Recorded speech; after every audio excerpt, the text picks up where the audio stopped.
Though the clouds may dark. According to Kuching, this is what we should say. Excuse me, do you sell the moon here?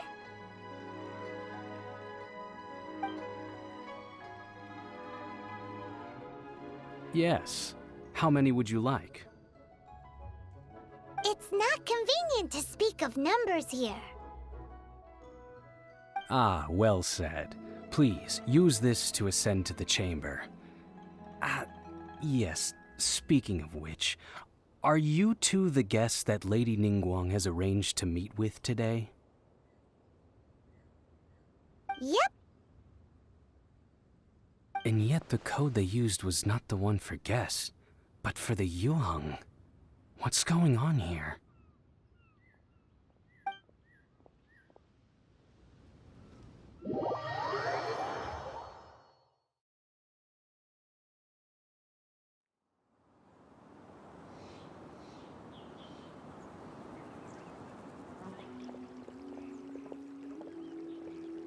I've been waiting for you, returnee from Joyun Karst.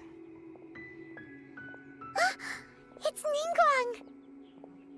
Since this is our first meeting, we've prepared a gift. I hope you like— Oh, for me. You have my thanks. It seems that I have made things difficult for you, considering that you were supposed to be my guests. Oh no, it's nothing. I'm glad you like it too. This palace floats in the skies, higher than the peak of any mountain. From this vantage point, one may survey all of Liyue. I have been gathering the funds necessary to build it from the time I began learning the merchant's craft. And since becoming the Tianquan, I have spared no effort in hiring the best craftsmen to constantly extend it.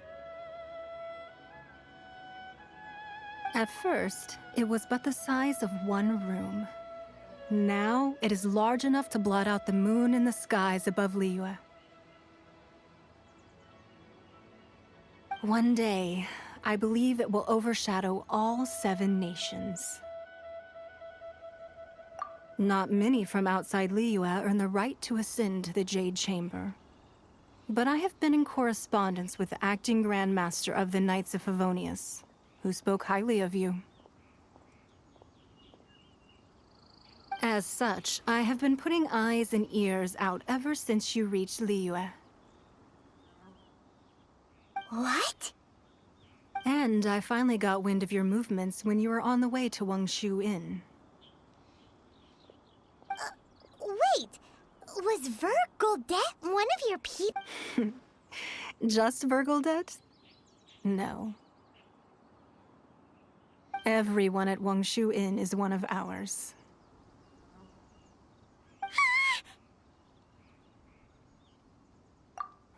At the Guizhang Ballista, yes? You weren't peeking on us from the skies the whole time, were you? I fear that peeking would have been a little difficult from this altitude. Our eyes and ears are more than sufficient. You two are very interesting people, after all. It would be natural to take an interest. Well, I wouldn't expect you to trust us, considering that you have had far more interactions with the Adepti.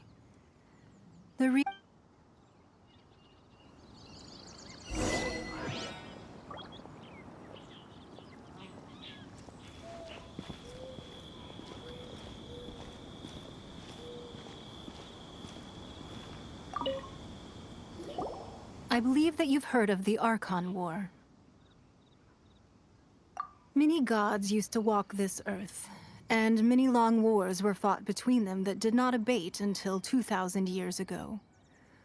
Much blood was shed, and many lives were lost. In the end, only 7 victors remained standing in Teyvat. They built cities and nations on the corpses of the vanquished, and thus began the era of the 7. You can see Goyun Stone Forest from here, I trust. It is no natural rock formation. Those are giant spears of rock hurled by Rex Lapis during the war. Beneath the spears lie those cast down by Rex Lapis in those days, gods that failed to seize the title of Archon. Not only is it true that gods may die, but so too has the membership of the Seven changed over the last 2 millennia. Rex Lapis's passing is an unimaginable disaster for Liyue, but the Order of the Seven will not collapse simply because of that. Another Lord of Geo will arise sooner or later. Yet, how are we to forget Rex Lapis? When that time comes, the relationship between the people of Liyue and the gods and Adepti will surely be different from before. Even in a new era, the Liyue Qixing remain Rex Lapis's former subjects. Do you really think us capable of having played a part in his demise? Of lacking the foresight to see the certain repercussions? That day at Yujing Terrace, it was also very sudden. Even I was caught completely off guard. You were there, you no doubt saw.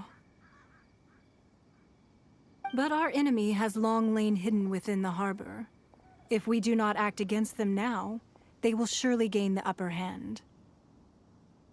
Hiding the Exuvio was a necessary maneuver to take the initiative back, to play the spider while our foes scurry about. Who's this enemy you're talking about? What do you think, Traveler?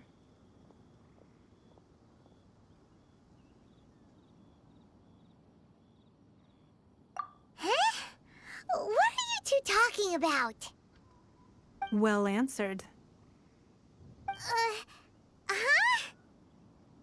The scenery out here is fine indeed, but the wind is a little strong. Our preparations to receive guests within are complete, so please, this way.